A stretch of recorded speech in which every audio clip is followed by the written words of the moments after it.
अगला क्वेश्चन करते हैं। क्वेश्चन क्या बोल रहा है? A uniform bar of the length 12 centimetre and the mass 20 m lies on a smooth horizontal table. 2 point mass m and 2m are moving in the opposite direction with the same speed v and in the same plane as the bar as shown in the figure. These masses strike the bar simultaneously and get stuck to it. After the collision the entire system is rotating with the angular frequency omega. तो अपन को बताना है v upon omega कितना होगा। ठीक है, तो यार एंगुलर मोमेंटम कंजर्वेशन का अपन यूज करेंगे और सॉल्व कर लेंगे। तुम देखो इधर, ये अपन के पास बार है। इस बार का मास कितना है? 20 m है। ये अपना एक पार्टिकल है जिसका मास कितना है? 2m है। ये दूसरा पार्टिकल है जिसका मास कितना है? m है। ये वाला इधर मूव कर रहा है विद द स्पीड v, ये वाला इधर मूव कर रहा है विद द स्पीड v। ये आते हैं और टकराते हैं रॉड से और चिपक जाते हैं। ठीक है, तो फाइनल सिचुएशन में कुछ ऐसा होगा, ये चिपक जाएगा और ये भी चिपक जाएगा। इसका मास कितना है? 2m है। इसका मास कितना है? m है। तुम देखो, ये वाला जो पॉइंट है ना, बेसिकली वो रॉड का सेंटर है। अब तुम देखो, इस 2m का और इस m का चिपकने के बाद जो सेंटर ऑफ मास आएगा ना, वो इधर ही आएगा। ये तो मास मूवमेंट से पता लगा सकते हो। 2m into 2 centimetre is equal to m into 4 centimetre. ठीक है, तो मतलब पूरे सिस्टम का जो सेंटर मास है वो यहाँ रहेगा। ठीक है भाई, तो मैं मान लेता हूँ आफ्टर द कोलिजन तुम्हारे सेंटर मास के पास जो स्पीड है ना, वो कितनी है? v डैश है। और ये जो पूरा का पूरा जो सिस्टम है वो रोटेट कर रहा है विद एन एंगुलर स्पीड। कितनी बोले एंगुलर स्पीड? तो एंगुलर स्पीड अपन बोल लेते हैं, लेट सपोज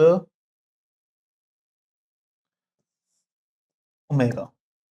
ठीक है, अपन को जो रेशियो निकालना है वो किसका निकालना है? v अपॉन ओमेगा का निकालना है। इस v डैश से कोई मतलब नहीं है। तो मैं सेंटर ऑफ मास वाली एक्सिस के अबाउट, मतलब इस एक्सिस के अबाउट है ना, एंगुलर मोमेंटम कंजर्वेशन करूंगा। ठीक है, तो पहले मैं इनिशियल एंगुलर मोमेंटम लिख सकता हूँ। तो इनिशियल एंगुलर मोमेंटम तो कितना होगा? तो रॉड का तो जीरो होगा।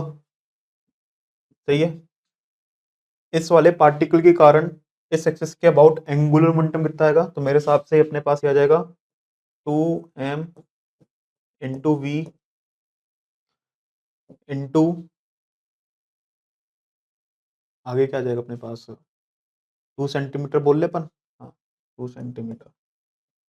सही है, और इसके कारण कितना आ जाएगा? इसके कारण आ जाएगा m into v into 4 centimetre. सही है, ये अपन का इनिशियल एंगुलर मोमेंटम है। और फाइनल एंगुलर मोमेंटम मैं डायरेक्टली लिख सकता हूँ, क्या होगा? Moment of inertia about centre of mass, मतलब इस एक्सिस के अबाउट जो मोमेंट ऑफ इनर्शिया है, इनटू ओमेगा। अब ICUM कितना होगा भाई?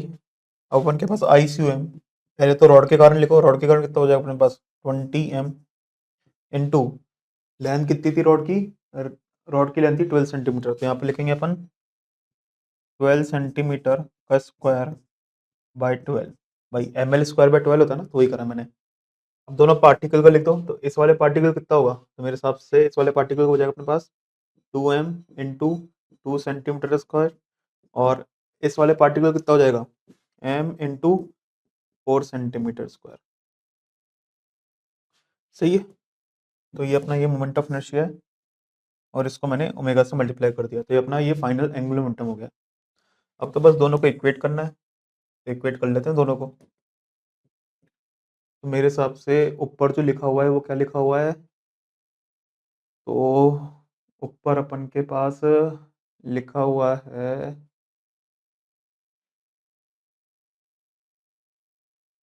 कितना आ जाएगा? ये अपने पास आ जाएगा 4v, मतलब 4mv। ये अपने पास आ जाएगा 4mv, मतलब 8mv। ये तो एन इनिशियल है, इज इक्वल टू ये कितना आ जाएगा अपने पास? तो ये आ जाएगा 20 इंटू 12। 20 इंटू 12 कितना होता है अपने पास यार? तो ये तो 240 हो जाएगा। तो पहला वाला हो जाएगा 240m, प्लस दूसरा वाला कितना हो गया अपने पास? ये अपने पास हो गया 8m। ये अपने पास हो गया 16m इंटू ओमेगा। तो ये m m m m तो कट गया है। ठीक है, v बाय ओमेगा कितना आ रहा है अपने पास? 240 प्लस 8 248, 248 प्लस 16। तो मेरे हिसाब से अपने पास आ जाएगा 264 बाई 8। 4 से ऊपर नीचे काट देता हूँ मैं, तो ये हो जाएगा 2 और ये कितना हो जाएगा अपने पास 6 और 6। सही है ना? फिर अपने पास ये 33। हाँ, तो v बाई ओमेगा अपने पास जो आ रहा है ना, वो क्या आ रहा है अपने पास 33 आ रहा है। ठीक है, तो आंसर अपने पास हो गया ऑप्शन 4।